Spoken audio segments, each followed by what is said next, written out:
Jadeja Rh commerce group અને commerce smart school વતી આપ સર્વેનું હાર્દિક સ્વાગત કરું છું। ધોરણ 12 કોમર્સ અર્થશાસ્ત્ર વિષયમાં ચેપ્ટર 6 બેરોજગારીમાં આપણે ગયા લેક્ચરમાં બેરોજગારીનો અર્થ અને બેરોજગારીના પ્રકાર વિશે ચર્ચા કરી ગયા। હવે આજે આપણે જોઈશું બેરોજગારીના કારણો। તો સૌથી પહેલા તો આપણે જોઈએ કે બેરોજગારીને લગતી આંકડાકીય માહિતી તો આપણને શેમાંથી તો કે ભારતમાં બેરોજગારી વિશેની માહિતી આયોજન પંચ, central statistical organisation, national sample survey અને રોજગાર વિનિમય કચેરીઓ દ્વારા પ્રકાશિત થતા અહેવાલમાંથી પ્રાપ્ત થાય છે। તો વિદ્યાર્થી મિત્રો, અહીંયા એક પ્રશ્ન બને છે કે બેરોજગારીને લગતી માહિતી આપણે ક્યાંથી મેળવી શકીએ છીએ, જે ખાસ ધ્યાન રાખજો। અથવા તો એમ પણ પ્રશ્ન પૂછી શકે છે કે બેરોજગારીને લગતી તમામ આંકડાકીય માહિતી છે કોના દ્વારા તૈયાર કરવામાં આવે છે। આ સિવાય તો કે બેરોજગારીની સમસ્યા આપણા દેશમાં શરૂઆત દીર્ઘકાલીન સમસ્યા ગણવામાં આવે છે। શરૂઆતના સમયથી જ તે બેરોજગારીની સમસ્યા છે આપણને જોવા મળે છે। તો 1951 ઈસવીસન 1951 થી જ તે બેરોજગારીની સમસ્યાને હલ કરવા માટેના આયોજનબદ્ધ પગલાઓ લેવામાં આવ્યા, પણ તેમ છતાં આપણે બેરોજગારીની સમસ્યા છે એને હલ કરી શક્યા નથી, જે આપણે નીચેની આંકડાકીય માહિતીઓ દ્વારા સમજી શકીએ છીએ।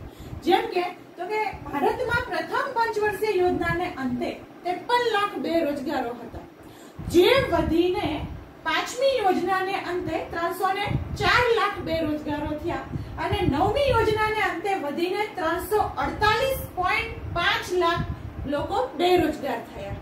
તો આને આધારે આપણે અંદાજ મેળવી શકીએ છીએ કે આપણા દેશમાં બેરોજગારી ઘટવાને બદલે સતત ને સતત એમાં વધારો થતો જોવા મળે છે, જે એક ખૂબ જ ચિંતાજનક બાબત છે। આ સિવાય વિદ્યાર્થી મિત્રો, આપણે જે આંકડાકીય માહિતી જોઈ તે તમને પરીક્ષામાં MCQ માં હેતુલક્ષી પ્રશ્નોમાં પૂછાવવા માટે ખૂબ જ ઉપયોગી છે કે પ્રથમ પંચવર્ષીય યોજનાને અંતે બેરોજગારોની સંખ્યા કેટલી હતી, તો કેટલી હતી? 53 લાખ બેરોજગાર। પાંચમી યોજનાની અંતે બેરોજગાર લોકોની સંખ્યા કેટલી હતી? તો 304 લાખ બેરોજગાર। અને નવમી પંચવર્ષીય યોજનાને અંતે બેરોજગાર લોકોની સંખ્યા કેટલી હતી? તો 348.5। આ આંકડાકીય માહિતી તમને MCQ કે હેતુલક્ષી પ્રશ્નમાં 1 માર્કમાં પૂછાઈ શકે છે, જે ખાસ અંડરલાઈન કરવાની અને ખાસ યાદ રાખવાની। હવે આપણે જોઈએ આંકડાકીય માહિતીને આધારે સ્પષ્ટ થયું કે ભારતમાં બેરોજગારીની સમસ્યા ઘટવાને બદલે સતત ને સતત વધતી જતી જોવા મળે છે। તો કે એની પાછળ કેટલાક કારણો જવાબદાર છે। એમાંનું સૌથી પહેલું કારણ અને ખૂબ જ અગત્યનું કારણ જે દેશમાં બેરોજગારી વધારવા માટે મહત્વનો ભાગ ભજવે છે એ કારણ છે વસ્તી વૃદ્ધિનો ઊંચો દર। ભારત દેશની સમસ્યા એક તો વસ્તી વધારો પણ છે। આપણને ખબર છે કે આપણા દેશમાં વસ્તી સતત ને સતત વધતી જાય છે। હવે વસ્તી વૃદ્ધિ દર વધે છે એમ વસ્તીમાં પણ સતત વધારો થાય છે, પરિણામે તો કે શ્રમના પુરવઠામાં પણ વધારો થાય છે।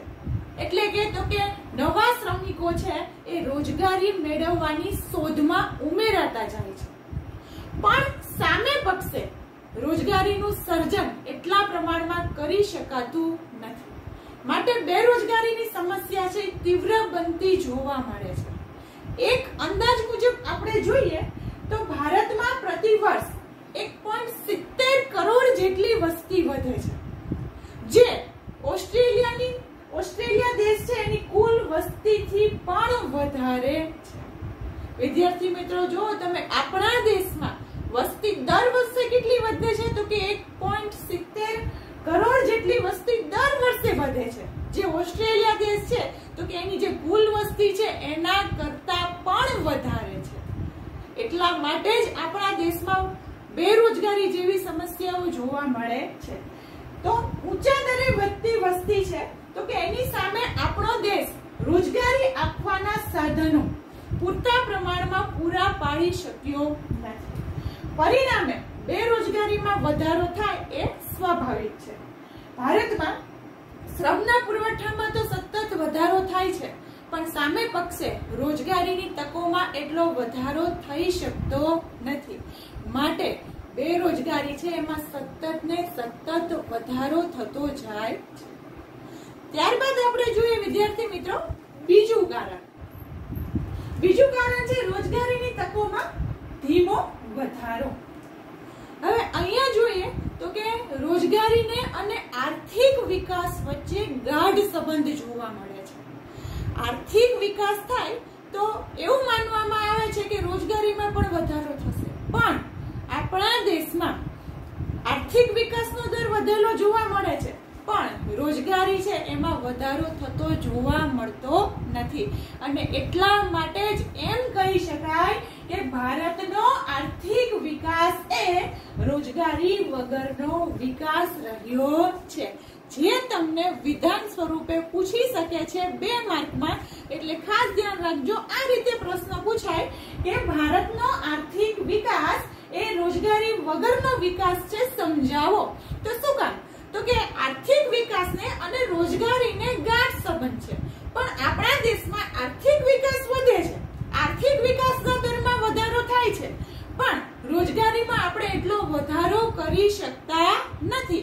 એટલા માટે આપણા દેશનો આર્થિક વિકાસ રોજગારી વગરનો રહ્યો છે એમ કહી શકાય. હવે એને આપણે જોઈએ આંકડાકીય માહિતી દ્વારા. તો કે ભારતમાં આયોજન પંચના પ્રથમ 3 દશકમાં 3.5% દરે આર્થિક વિકાસ આપણે હાંસલ કરી શક્યા હતા.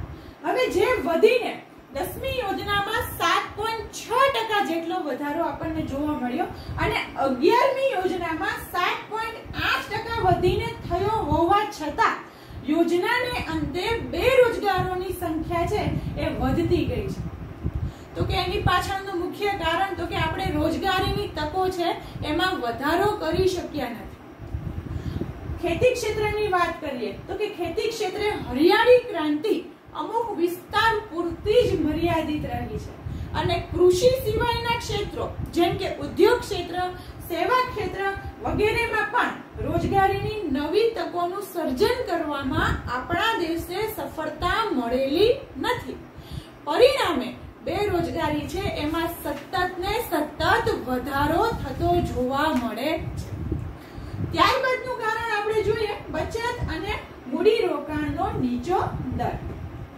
હવે આપણા દેશમાં રાષ્ટ્રીય આવક છે એમાં આપણને વધારો થતો જોવા મળે છે, પણ આપણા દેશની મુખ્ય સમસ્યા આપણે જોઈ વસ્તી વધારો.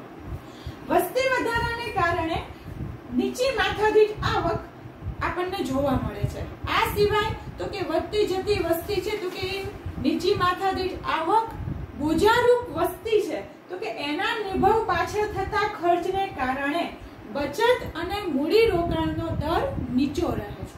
હવે બચત અને પૂરતા પ્રમાણમાં મૂડી રોકાણ થઈ શકતું નથી. એટલા માટે તો કે ઉદ્યોગ ક્ષેત્ર, ખેતી ક્ષેત્ર અને સેવા ક્ષેત્રમાં રોજગારીની પૂરતી તકો ઊભી કરી શકાતી નથી અને બેરોજગારીનું પ્રમાણ સતત ને સતત વધતું જોવા મળે છે.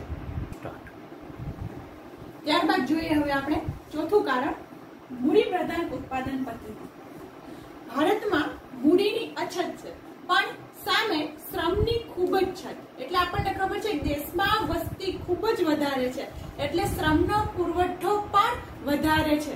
એટલે જ કહી શકાય કે દેશમાં મૂડીની અછત છે જ્યારે શ્રમની છત જોવા મળે છે.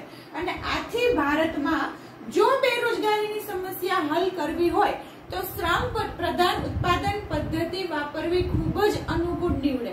પણ આપણા દેશમાં શ્રમ પ્રધાન ઉત્પાદન પદ્ધતિને બદલે મૂડી પ્રધાન ઉત્પાદન પદ્ધતિનો ઉપયોગ થાય છે.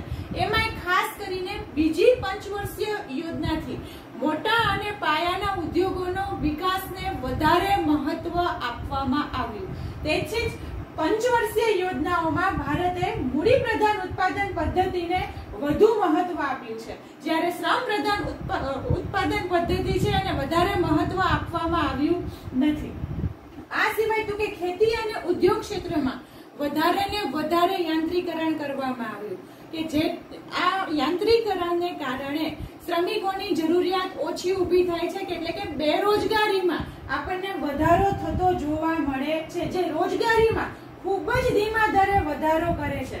ભારતમાં ઉદ્યોગ ક્ષેત્રને વધુ મહત્વ અપાયું છે, તેથી જ બેરોજગારીના અભ્યાસ માટે રચાયેલ વેંકટરામન સમિતિ અને ભગવતી સમિતિએ પણ ભારતમાં વધારે પડતા યાંત્રિકરણનો વિરોધ કરેલો છે. જે બોર્ડની પરીક્ષામાં 1 માર્કમાં પૂછાય છે કે બેરોજગારીના અભ્યાસ અર્થે રચાયેલી સમિતિ જણાવો, તો વેંકટરામન કે ભગવતી સમિતિ આવશે. આ સિવાય આ જ પ્રશ્ન આમ પણ પૂછી શકે છે કે ભારતમાં યાંત્રિકરણનો વિરોધ કોણે કરેલો, તો વેંકટરામન સમિતિ અને ભગવતી સમિતિએ ભારતમાં યાંત્રિકરણનો વિરોધ કરેલો છે.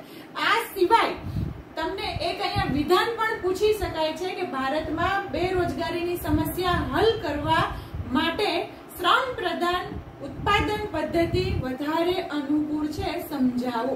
એટલે આ ખૂબ જ અગત્યનું છે. હજુ એક વખત ચોથું કારણ મૂડી પ્રધાન ઉત્પાદન પદ્ધતિ. તો આપણને ખબર છે કે ભારતમાં મૂડીની અછત એટલે કે મૂડી વિપુલ પ્રમાણમાં જોવા મળતી નથી, પણ વસ્તી વધારે છે એટલે શ્રમની છત જોવા મળે છે. અને આપણા જો બેરોજગારીની સમસ્યા હલ કરવી હોય તો શ્રમ પ્રધાન ઉત્પાદન પદ્ધતિ વાપરવી અનુકૂળ વધારે નીવડે, પણ આપણા દેશમાં મૂડી પ્રધાન ઉત્પાદન પદ્ધતિ છે એનો ઉપયોગ કરવામાં આવે છે, જેને કારણે બેરોજગારીની સમસ્યા ઊભી થતી જોવા મળે છે. જાહેર કામો જેમ કે રેલવે, સિંચાઈ, બાંધકામ વગેરેમાં પણ આપણને મૂડી પ્રધાન ઉત્પાદન પદ્ધતિનો જ વધુ પડતો ઉપયોગ થતો જોવા મળે છે. ખેતી ક્ષેત્ર, ઉદ્યોગ ક્ષેત્રમાં યાંત્રિકરણને કારણે રોજગારીની તકોમાં ધીમો વધારો થાય છે, જેને કારણે બેરોજગારીમાં વધારો થાય છે. અને બે સમિતિઓના નામ આપણે જોયા, વેંકટરામન અને ભગવતી સમિતિએ ભારતમાં વધુ પડતા થતા યાંત્રિકરણનો વિરોધ કરેલો. કારણ કે જો બેરોજગારી ઘટાડવી છે તો શ્રમ પ્રધાન ઉત્પાદન પદ્ધતિ જ વાપરવી યોગ્ય છે, અને મૂડી પ્રધાન ઉત્પાદન પદ્ધતિ વાપરવામાં આવે છે તેથી જ બેરોજગારી આપણા દેશમાં જોવા મળે છે. ત્યારબાદ આપણે કારણ જોઈએ વ્યવસાયિક શિક્ષણનું નીચું પ્રમાણ. ભારતમાં આપણને શિક્ષિતોની વધતી જતી બેરોજગારી પાછળનું મુખ્ય કારણ, મહત્વનું કારણ છે તો કે આપણા દેશની ખામીયુક્ત શિક્ષણ પદ્ધતિ. ભારતમાં આર્થિક વિકાસના દરને ઊંચો લઈ જવા માટે તો કે ખેતી ક્ષેત્ર, ઉદ્યોગ ક્ષેત્ર, સેવા ક્ષેત્ર વગેરેમાં ટેકનોલોજી છે એનો વિકાસ કરવામાં આવેલો છે, પણ સામે પક્ષે એ જ અનુસાર શ્રમિકો તૈયાર કરવામાં આપણી શિક્ષણ પદ્ધતિ છે એ સફળ નીવડેલી નથી. એમને એ અનુસાર કેળવાયેલા શ્રમિકોની જરૂર પડે તેવા શ્રમિકો આપણે શિક્ષણ પદ્ધતિ આપી શકતી નથી. આ સિવાય તો કે આપણા દેશમાં વ્યવસાયિક શિક્ષણનું પ્રમાણ ખૂબ જ નીચું જોવા મળે છે. આમ વર્તમાન શિક્ષણ છે એ માનવીનું માનસિક અને શારીરિક ઘડતર કરવામાં નિષ્ફળ નીવડ્યું છે, અને તેથી જ વ્યક્તિ શિક્ષણ મેળવી લીધે પછી પણ સ્વરોજગારી મેળવી શકતી નથી, અને આમ આવી ખામીયુક્ત શિક્ષણ પદ્ધતિને લીધે પણ આપણા દેશમાં બેરોજગારીમાં સતત વધારો થાય છે. હજુ એક વખત વિદ્યાર્થી મિત્રો, ખામીયુક્ત વ્યવસાયિક શિક્ષણનું નીચું પ્રમાણ. તો કે વ્યવસાયિક શિક્ષણનું નીચું પ્રમાણ એને પાછળ આપણા દેશની ખામીયુક્ત શિક્ષણ પદ્ધતિ છે, જે જરૂરિયાત અનુસાર શ્રમિકો છે એ આપી શકતી નથી. પરિણામે તો કે બેરોજગારી છે એમાં વધારો થતો જોવા મળે છે. આપણી શિક્ષણ પદ્ધતિ માનવીનું માનસિક અને શારીરિક ઘડતર છે એ યોગ્ય રીતે કરી શકતી નથી, અને એના કારણે શિક્ષણ મેળવ્યા પછી પણ વ્યક્તિ રોજગારી મેળવી શકતી નથી. ત્યારબાદ કારણ આપણે જોઈએ, છઠ્ઠું કારણ છે માનવ શક્તિના આયોજનનો અભાવ. હવે ભારતમાં આપણને આધુનિક શિક્ષણ પદ્ધતિને આધારે જેવા શ્રમિકો જોઈએ છે એવા શ્રમિકો આપણે પ્રાપ્ત કરી શકતા નથી. એની પાછળ છે આપણી આખી શિક્ષણ પદ્ધતિ. હવે કેટલા શ્રમિકોની જરૂર છે, કેવા શ્રમિકોની જરૂર છે એ અંદાજો લગાવ્યા વગર જ આખો આપણે શિક્ષણનો વ્યાપ વધારવામાં આવે છે. એના કારણે શું થાય તો કે પ્રતિ વર્ષે એટલે કે દર વર્ષે લાખો યુવાનો ડિગ્રી લે, લાખો શિક્ષિતો છે એ ડિગ્રી મેળવે છે, પણ એમની પાસે વર્તમાન આર્થિક વિકાસને અનુરૂપ જ્ઞાન, તાલીમ કે શિક્ષણ ન હોવાથી આવા લોકો બેરોજગારીનો ભોગ બને છે. આ સિવાય તો કે એવું પણ થાય છે કે અમુક આપણા દેશમાં શિક્ષિત લોકો છે જે દેશમાં રોજગારી અને વિકાસની અપૂરતી તકોને કારણે પણ વિદેશમાં જાય છે. એને જ કારણે આપણે કહી શકાય કે જેમ બ્રિટિશ શાસનમાં સોનાનો એક તરફી પ્રવાહ, જેને કહેવાય ડ્રેન ઓફ ગોલ્ડ, એટલે કે ભારતમાંથી બ્રિટિશ તરફ જોવા મળેલ, તેવી જ રીતે વર્તમાનમાં બુદ્ધિધનનો એક તરફી પ્રવાહ ડ્રેન ઓફ બ્રેન, જે ભારતમાંથી વિદેશ તરફનો જોવા મળે છે. આ તમને એક માર્કમાં પૂછી શકે છે. ડ્રેન ઓફ બ્રેન એટલે શું? ડ્રેન ઓફ ગોલ્ડ એટલે શું? તો કે બ્રિટિશ ડ્રેન ઓફ ગોલ્ડ એટલે તો કે બ્રિટિશ શાસન દરમિયાન સોનાનો એક તરફી પ્રવાહ ભારતમાંથી બ્રિટિશ તરફનો જોવા મળેલો. એવી જ રીતે ડ્રેન ઓફ બ્રેન એટલે શું? તો કે વર્તમાન સમયમાં બુદ્ધિધનનો પ્રવાહ ભારતમાંથી વિદેશ તરફ જોવા મળે છે. હજુ એક વખત આપણે જોઈએ માનવ શક્તિના આયોજનનો અભાવ.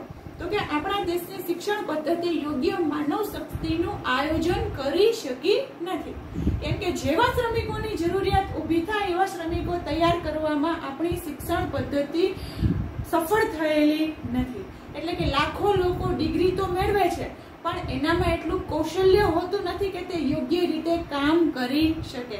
આ સિવાય તો કે શિક્ષિત લોકો છે અપૂરતી વિકાસને તકને કારણે વિદેશમાં પણ જાય છે. એને કારણે જ તે તો કે ડ્રેન ઓફ ગોલ્ડ, એટલે કે જેમ બ્રિટિશ શાસન દરમિયાન સોનાનો એક તરફી પ્રવાહ ભારતમાંથી બ્રિટિશ તરફનો હતો, એવી જ રીતે વર્તમાન સમયમાં ડ્રેન ઓફ બ્રેન એટલે કે બુદ્ધિધનનો એક તરફી પ્રવાહ ભારતમાંથી વિદેશ તરફનો જોવા મળે છે. આમ બેરોજગારી છે આપણા દેશમાં સતત ને સતત વધતી જાય છે. ત્યારબાદનું કારણ જોઈએ જાહેર ક્ષેત્રની બિનકાર્યક્ષમતા. આઝાદી પછી ખાસ કરીને આપણા દેશમાં જાહેર ક્ષેત્રને અગ્રિમતા આપવામાં આવી. જાહેર ક્ષેત્રને ખૂબ જ મહત્વ આપવામાં આવ્યું. જાહેર ક્ષેત્રનો વિકાસ થાય, જાહેર ક્ષેત્રમાં જ રોજગારીની તકો ઊભી થાય, એવી સતત સરકાર દ્વારા પ્રયત્ન કરવામાં આવ્યા હતા. પણ જે અનુસાર જાહેર ક્ષેત્ર પાસેથી રોજગારીની તકોની અપેક્ષા રાખવામાં આવી, એ જાહેર ક્ષેત્રની નબળી કાર્યક્ષમતાને કારણે સફળ થઈ નથી. આ સિવાય તો કે જાહેર ક્ષેત્રનો વિકાસ થાય એના માટે થઈને ખાનગી ક્ષેત્ર ઉપર ખાસ અંકુશ મૂકવામાં આવ્યો.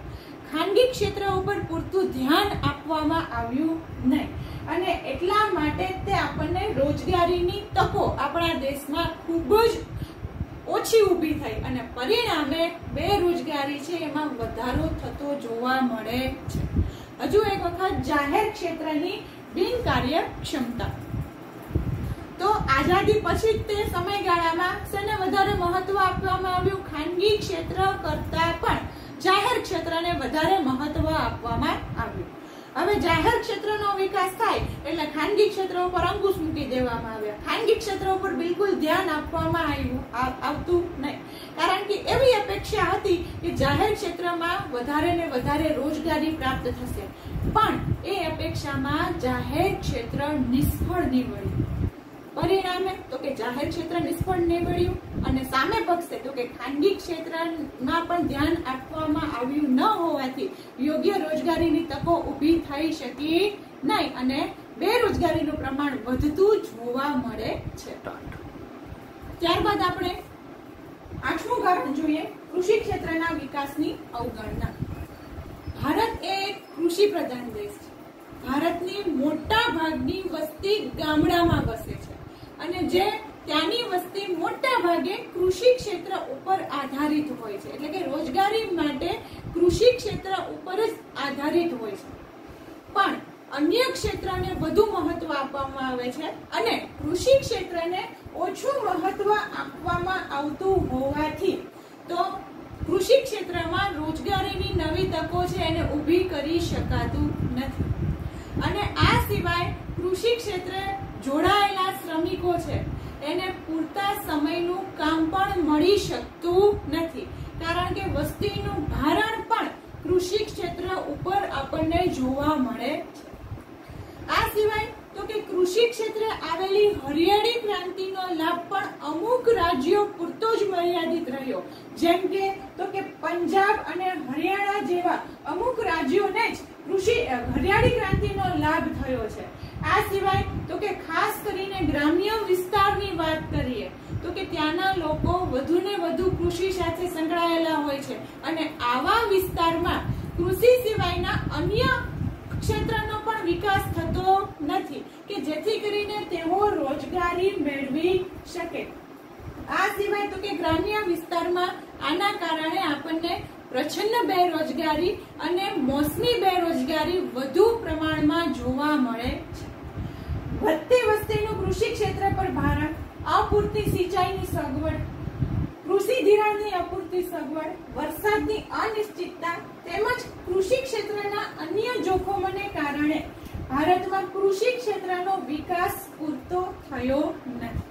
અને કૃષિ ક્ષેત્રનો વિકાસ નથી થયેલો એટલા માટે એની સાથે જોડાયેલા શ્રમિકો એને પૂરતા પ્રમાણમાં રોજગારી મળી શકતી નથી અને પરિણામે બેરોજગારીની સમસ્યા આપણને વધુને વધુ વિકટ બનતી જોવા મળે છે. હજુ એક વખત વિદ્યાર્થી મિત્રો ધ્યાન રાખો, કૃષિ ક્ષેત્રના વિકાસની અવગણના. આપણો દેશ કૃષિ પ્રધાન દેશ તરીકે ઓળખાય છે અને મોટા ભાગની વસ્તી ગામડામાં વસે છે અને ગ્રામ્ય વિસ્તારમાં કૃષિ ક્ષેત્ર છે એની ઉપર ભાર આપવામાં આવતું હોય એટલે વસ્તીનું ભારણ પણ કૃષિ ક્ષેત્ર ઉપર આપણને વધુ પડતું જોવા મળે છે. પણ એનો વિકાસ છે એ એટલા પ્રમાણમાં થઈ શક્યો નથી. આ સિવાય કૃષિ ક્ષેત્રે આવેલી હરિયાળી ક્રાંતિ જેના લાભ પંજાબ અને હરિયાણા જેવા રાજ્યોને જ મળેલો છે અને આ પ્રશ્ન બોર્ડની પરીક્ષા માટે ખૂબ જ ઉપયોગી છે. તો કે હરિયાળી ક્રાંતિનો લાભ કેવા રાજ્યોને મળેલો છે તો કે પંજાબ અને હરિયાણા જેવા અમુક રાજ્યોને જ એનો લાભ મળેલો છે. આમ આ બધા કારણોને લીધે તો કે કૃષિનો વિકાસ નથી થયો, પરિણામે રોજગારીનું પણ આપણે પૂરતું સર્જન કરી શક્યા નથી અને બેરોજગારી જેવી સમસ્યાનો હાલમાં પણ આપણે સામનો કરી રહ્યા છીએ. ત્યારબાદ જોઈએ શ્રમની ઓછી ગતિશીલતા. હવે ભારતમાં શ્રમિકો ખૂબ જ ઓછા ગતિશીલ હોય છે, એક સ્થળેથી બીજા સ્થળે જવાનું ખૂબ ઓછું પસંદ કરે છે. એની પાછળનું કારણ તો કે સામાજિક પરિબળો, ધર્મ, ભાષા, રીતિ રિવાજ, સંસ્કૃતિ, માહિતીનો અભાવ, વાહન વ્યવહારની અપૂરતી સગવડ, રહેઠાણની સમસ્યા વગેરે જેવા કારણોને કારણે આપણને શ્રમની ગતિશીલતા ખૂબ જ ઓછી જોવા મળે છે. આ સિવાય આપણે જોઈએ તો કે ઉચ્ચ શિક્ષણ મેળવેલા લોકો એમની લાયકાત અનુસાર એમને જો ગ્રામ્ય વિસ્તારમાં કામ મળતું હોય તો પણ તે શહેરી જીવનથી આકર્ષાઈને ત્યાં કામ કરવાને બદલે બેરોજગાર રહેવાનું વધારે પસંદ કરે છે. આમ તો કે આપણને આવી બધી સમસ્યાને કારણે શ્રમ ઓછો ગતિશીલ હોવાને કારણે પણ બેરોજગારીની સમસ્યા જોવા મળે છે. આ સિવાય તો કે ગામડાના લોકો શહેરી વિસ્તાર તરફ સ્થળાંતર કરવાની ઈચ્છા ધરાવતા હોય છે અને જે શક્ય ન બનતા તેઓ પણ બેરોજગાર બને છે અને બેરોજગારીની સમસ્યા વધતી જાય છે. ત્યારબાદ જોઈએ આપણે છેલ્લું કારણ છે અપૂરતી માળખાકીય સુવિધા. તો કે ગ્રામ્ય વિસ્તારમાં આપણને અપૂરતી માળખાકીય સુવિધા જોવા મળે, જેમ કે તો કે વાહન વ્યવહારનો જે પણ પૂરતા પ્રમાણમાં આપણને સગવડ જોઈએ એનો અભાવ. આ સિવાય સારા રસ્તાનો અભાવ, અપૂરતી વીજળી. તો કે આવી બધી અપૂરતી માળખાકીય સુવિધાને કારણે ઉદ્યોગ માલિકો છે ત્યાં ઉદ્યોગોની સ્થાપના કરતા નથી. પરિણામે તો કે ત્યાંના લોકોને રોજગારી માટેની કોઈ તકો વધારાની ઊભી થતી નથી. આ સિવાય આપણે જોઈએ તો કે ગ્રામ્ય વિસ્તારમાં સસ્તા દરે શ્રમિકો મળી રહે, ખૂબ જ ઓછા ભાવે શ્રમિકો મળે. આ સિવાય તો કે કૃષિ ક્ષેત્ર સાથે સંકળાયેલા ઉદ્યોગોનો કાચો માલ પણ ખૂબ જ ઓછા ભાવે મળી શકે તેમ છે, પણ ત્યાં સતત વીજળી મળતી રહે એનો અભાવ જોવા મળે છે. એને કારણે પણ ત્યાં ઉદ્યોગો છે એ સ્થપાતા નથી અને તેને કારણે આપણને ગ્રામ્ય વિસ્તારમાં રોજગારીની તકો તકો છે એ ઊભી કરી શકાતી નથી અને બેરોજગારીની સમસ્યા છે એમાં આપણને વધારો થતો જોવા મળે છે. હજુ એક વખત વિદ્યાર્થી મિત્રો, અપૂરતી માળખાકીય સુવિધા. તો કે ગામડામાં આપણને અપૂરતી માળખાકીય સુવિધા જોવા મળે. તો કે કેવી હોય અપૂરતી માળખાકીય સુવિધા? તો કે વાહન વ્યવહારની સગવડનો અભાવ, આ સિવાય વીજળીની સગવડનો અભાવ, પૂરતા પ્રમાણમાં પાણી મળી રહે એનો અભાવ, આ સિવાય તો કે આરોગ્ય, શિક્ષણ વગેરે જેવી માળખાકીય સુવિધાઓ છે એનો અભાવ જોવા મળે છે. એને કારણે તો કે ઉદ્યોગ સાહસિકો ત્યાં ઉદ્યોગ સ્થાપવાનું પસંદ કરતા નથી. ગ્રામ્ય વિસ્તારમાં આપણને ઓછા ભાવે શ્રમિક મળે. આ સિવાય કૃષિ ક્ષેત્રે સંકળાયેલા ઉદ્યોગો છે એના માટેનો કાચો માલ પણ મળે. પણ તેમ છતાં ત્યાં અપૂરતી જે વીજળી છે એને કારણે ઉદ્યોગોની સ્થપાતા નથી અને આપણને રોજગારીની તકો ઊભી થતી જોવા મળતી નથી. આમ બેરોજગારી છે એમાં વધારો થતો જોવા મળે છે.